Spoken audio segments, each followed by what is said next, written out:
and he lives at my age. Never mind. So he walks with a cane and he's a little frustrated by it, but he still has lots of spring in his step and a lot of joy.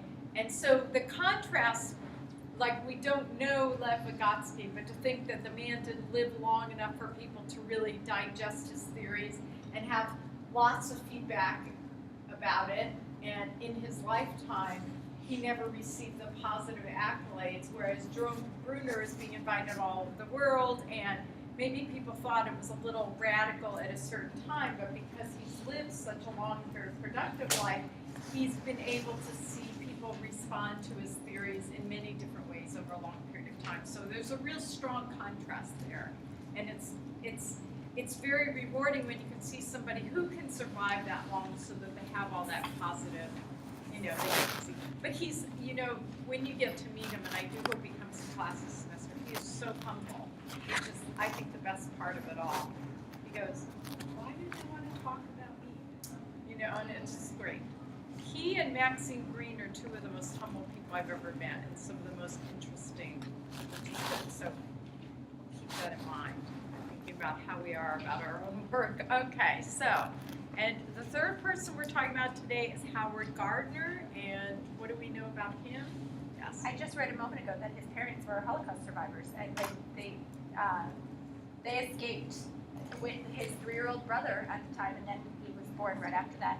And he's most famous for the theory of multiple intelligences, which he started to work on in the 70s and 80s, which defined intelligence as being something beyond IQ and computational math, and we have spatial and kinesthetic and linguistic. We'll talk about what they are in a little more detail. Okay. Anybody know his age range? 1943, which would make him, let's do quick math. 68. Quick math, good. Well, probably maybe Or 69. Okay, depending on the date of his birth. Okay, and geographical location? Harvard. Okay, and little tidbit, Jerome Bruner was his teacher. Okay, so there's a little connection there. Okay, so with that in mind, instead of going around and writing about all these, pick one of these. So there are 5. Let's see if we can separate into 5 groups. And maybe we'll take it down and put one at a table. 1, 2, 3, 4.